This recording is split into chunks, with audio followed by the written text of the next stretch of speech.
Whoa. Ah. Well, I think I'm live here already. Hello, ladies and gentlemen.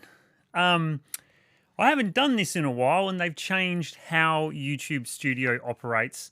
So tonight we are talking about how I'm really not sure if this is actually working. If anyone is out there in the chat, please do comment so I can see whether or not it is actually working or not.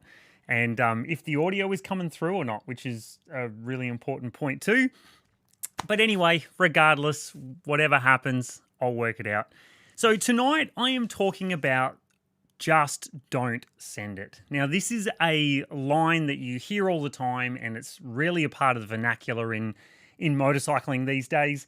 And when I see riders say this, often there's a lot of context behind it, obviously. So first of all, it can be said in jest. It's a bit of fun. We all do it. But there's times where I see riders really get stuck into it, and they see it as literally being something that they carry into their riding, they carry as a philosophy. And to be honest, it doesn't necessarily give you the best progression. It exposes you to a lot of risk, and it carries on to new riders. And I see a lot of new riders take this on and go too high risk too soon. Now, I coach adventure, hard enduro, and trials riders. And essentially, I'm going to look at this from a coaching perspective. Oh, thank you. Thank you for letting me know that it's all coming through okay. Previously, YouTube, the way I used to operate, used to have you would send the encoder through, it would start going, and then you'd hit start on the stream. So thank you very much for that. So I'm coaching adventure, hard enduro riders, and trials riders. Now, for trials riders and hard enduro riders, this mentality can really reduce how much you actually progress as a rider. And then for hard enduro and adventure riders, because you can very easily step into, too much risk quite easily. In trials, if you're going to try and take a lot of risk, well, generally in those situations, it's something that is beyond your skill set, and it's very hard to get into that situation. On a hard enduro bike, if you're riding an enduro bike, you have a lot of power, you have very capable suspension, and very quickly you can throw yourself into something that's really out of your depth. Adventure riding is the same. You have the mass, you have the power, bit of speed, a bit of momentum. The next thing you're in a bad way. And I often see people get pushed that way, which is not a good thing. So, and the other point with it is that when I see a lot of riders say, hey, just send it, and people have a crack at stuff, as a coach, when I'm watching them, I'll see them have a go, and then at the moment where it matters, the point where something needs to occur and they're overwhelmed by emotion, they don't have a proper go. They bail before that point. So they're not really having a crack at it as such. So really, from a coaching perspective, we want to look at this, and that's what I'm going to talk about here tonight, to extract the best value that you can out of your training. And we need to be able to quantify and balance the risk in relation to how much progression we're going to gain. And ultimately, what we want, the best possible outcome, is compounded, low risk, guaranteed progression. And that's really what we want. So, and what then happens is then you will build skill, and it will grow in time, and it will continue to grow on itself. That compounding of the skill will make a massive difference in the long term. And then what ends up happening is in the future, people will think that you're just sending it. And in reality, you're actually doing it in a very deliberate, logical manner. You're riding inside your capabilities, and you're reducing that risk. So really important point. And ultimately, you'll be safer, healthier, happier, and have a hell of a lot more fun. So, awesome. All right, let's jump over. I'm going to pop the risk matrix up. Not going to start with that one. This here is the complete risk matrix with everything on it. And it's a little excessive here, so I'm going to take you right back to the beginning. This is the simplest version of it. Now, here with the graph, on the bottom of the graph, we have the riding itself from an easy level through to a hard level. On this side, we have just the quantity axis, which is the quantity of your belief, your skill, and the risk that you're taking whilst riding.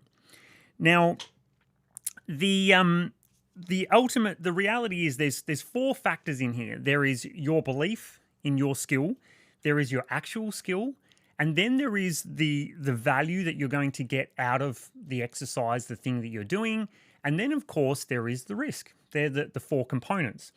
Now, first up, what we've got to look at is your belief in relation to your skill.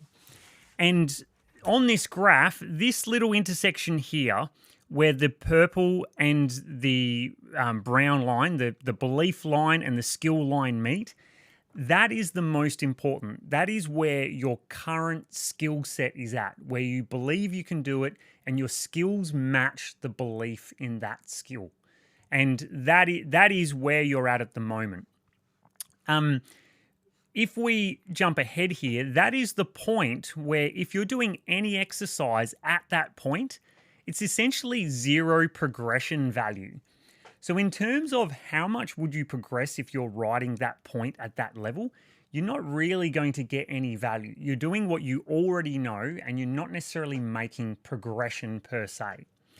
Now, anything on this side here, so anything here you already know, anything here is what you could know, and anything here is beyond your emotional control. And so this is the point in here where you can get the maximum value within your riding. Now, if you look over here, you notice that belief drops off faster than your skills do. And on this end here, when we're riding something really easy, often riders' belief in their own skills is way above their actual skill set. And you'll see this all the time. We do it, I do it, I'm sure you've done it at some point in time. There is something there that is quite easy for you. And when you go to ride it, you stuff it up because you get complacent and relaxed. Your belief is much higher than your actual skill set. Even though what you're doing is inside your skill, your belief is way above your actual skill. So that's what that represents there. And of course, this is very, very low risk at this point in time, and there's no value to it because it's well below what you're already capable of. Now, as we go beyond this 0 point, there is a value factor. So at 0, you're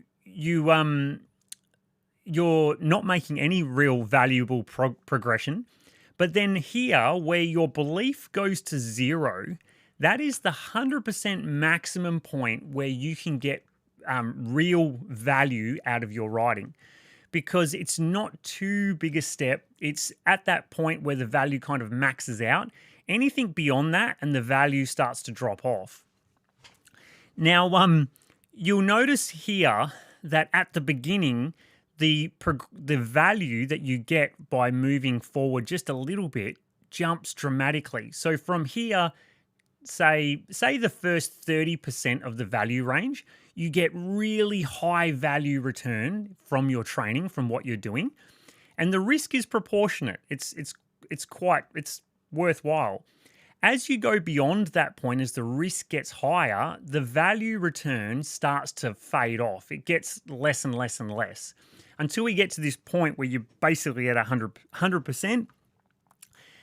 Here, at the 100% mark, you would theoretically get massive return if you could control your emotion. But your belief, it's the limit of your belief. So emotionally, you're not going to be able to act logically. And in that moment, because you're not actually working logically, you're not going to learn from that moment. You're just going to get through it and go, oh, thank God I didn't die. And you didn't necessarily deliberately act in that moment. So you're not going to get as much progression out of it as you could have. So really, this is the sweet spot. That is the spot where it really matters. Now, occasionally it happens where sometimes we go way outside our belief and we pull it off and we actually make it happen. And in those moments, it really can lift your belief in yourself. But in terms of actual skill progression and improving your riding, you don't get much value out of it because all the supporting skills are not there, and you won't believe those supporting skills. They just won't be able to back up what you've done. So really, even though you've achieved the fluke and you've done it and it's great, and generally you get a big adrenaline rush out of it, the skill progression out of it is relatively low value. And that's why beyond that 100% mark, beyond your own belief mark, it drops off dramatically. So Andrew's saying that Sarah's bemused at hearing me talking out of the TV. So I would be bemused hearing myself coming out of the TV too, Andrew. So thank you for commenting, guys. Thank you for letting me know that this is actually working, because tonight really is fundamentally a test. I've got the gear set up to have a crack at this. Normally, in the past, my offsider, Jessica, my wife, would be here, but she's away at the moment. So we're just getting this done to make sure it all works. Now, the ultimate reality is that those small progressions, the progression inside that 30% window, is your zone of optimal training. This is where you're going to get the best progression, the proportionately lowest risk, and you're going to get that consistent, guaranteed, compounding progression within your riding. That is where you want to be. Now, there is one more factor in here that we haven't included, and that is emotion, the emotional side. Sometimes, and this very much depends on the rider. Obviously, you've got people like Travis Pastrana or Alex Honnold out there where the emotion is maybe non-existent and they can really push things in a crazy way. But I'm not talking about the outliers. I'm talking about the vast majority of people. And if we add the emotional factor in there, it looks something like this for the average person. As you get close to when you get to the point where your ability, your skill and your belief match your current riding level here, the emotion does start to rise. You start to get a little bit anxious about what you're doing and making sure that it works. Beyond that point, it starts to rise fairly rapidly. And of course, in the average person where everything is relatively balanced out, the emotion rises rapidly in opposition to your belief. And when you get to that 100% point, that's where you can't control your emotion anymore. As we work up this line of emotion, as it gets more and more and more, it gets harder and harder to control your breathing, harder and harder to control your heart rate, and it has a big impact. Now, not everyone is like that. Everyone varies. Personality changes across the spectrum big time. And as a coach, I experience this all the time. And we get two ends of the spectrum. And essentially, I'm just going to look at neuroticism. If you're very low in trait neuroticism or very high in trait neuroticism, it has these two opposing effects. Now, it's not that it's necessarily bad or good, it's just what it is. And there's some good from it and there's some bad from it. But in this context, what happens is if we look at someone who is very high in neuroticism, so this is someone who has a tendency to be very negative. They have the tendency to assume the worst. And you'll see they're a very negative character. So their belief will be very low in relation to their skill. And their emotion is going to be really high in relation to the value curve, for want of a word, and the point, the optimal zone. So when they get to that optimal zone here, when they get to their own ability, because they're very low in belief, it's hard for them to really make progression. And these riders really struggle with it. We're always working with their emotions and their belief in themselves. And you may hear this and go, well, that's not me. I'm confident, rah, rah, all that stuff. But you will be amazed how often the biggest, toughest looking people are actually packing their dacks. Their emotion is right up there. Their heart rate's out of control. They're actually quite anxious and they're not making deliberate actions. And I see it far more than you realize. I probably deal more with people's emotions than I do with their actual skills within coaching. So that's that high neuroticism thing. If this is we have to do a lot of work on keeping things logical and working on logical steps forward to just gradually take you through it and generally quite a bit of exposure therapy with it. So putting yourself into situations, like gradually exposing you to the same situation, but just take it slightly higher risk, slightly harder, slightly higher, and we have to break things down into the smallest possible increments to make that continuous progression. Now, we also get the opposite, riders who are really low in neuroticism. Now, these riders, they tend to have their belief positioned well above their skill set. And as things get harder, their belief doesn't drop beneath their skill. So they tend to try to ride much harder than what they can. And so they tend to ride above the optimum zone of training. So instead of training here, they tend to train up here at like 60, 70%. And the problem with that is they're trying to take too big a step and they miss out on the small stuff in the middle. And this is very similar. You'll see people who are new to riding who are essentially in the throes of the Dunning-Kruger effect, which is, if you don't know about it, most people do. If you don't know about it, go read about the Dunning-Kruger effect. And at the beginning, you have this great belief in yourself. And then you get to this point where you realize how little you actually know when you get humbled by the reality of whatever skill you're trying to learn. But people who are very low in neuroticism don't tend to have that as much, or that's the increase, that belief stays there all the time and they don't have this moment of realization. The belief outlies it. And the problem is it really holds their skill development back. They tend to get one or two things and they'll get a big step and they tend to get those big spectacular things, but they don't spend the time. They tend to overlook the more refined foundational skills, and that's what ends up holding their progression back, because they're always working up here in the big value stuff, not the 1% and 2% sort of value zone. So regardless, in both situations, it ends up being a bad outcome. In reality, we want something more like this, more consistent. But in both of those situations, it's you end up with a bad outcome for your skill development, which is what we're trying to get out of it. So ultimately, the biggest value here for your riding, for your skill progression, the most important thing that you can possibly do on the bike is focus yourself in on 1% improvement every day. Every time you go out on the bike, and I don't mean you have to ride 7 days a week when I say every day, but every time you're out on the bike, you want to be 1% better than you were yesterday. That means you get guaranteed progression. You'll have very low risk progression, but you're going to get compounding progression. So that 1% will continue to compound time after time. I know that is not as, amazing and sexy and spectacular as what everyone tries to do. But if you keep doing that in time, you'll become that rider that everyone looks at and thinks, man, he just sent it or she just sent it. The reality is in those moments, you're going to be acting deliberate, you'll be calculating and managing risk, and you'll end up a far better rider and you'll get much better outcomes in the long term. So anyway, Tim the Toolman, gear, what's that? Third gear wide open, can't go wrong.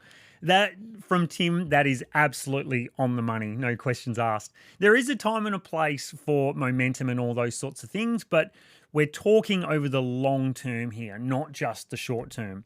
So Tim is, Mr. Hollywood himself, so he has to maintain the aesthetics and the look. So anyway, guys, that's been a 20-minute stream. So I'm actually going to leave it there tonight. As much as Andrew Von Berkey is going to go, what, are you kidding me? Only 20 minutes, because I have the tendency to run on. But so far, the test has been pretty good. So everything seems to have been working, and there is nothing better than just diving in. We're going to be doing these live streams from here on a really regular basis.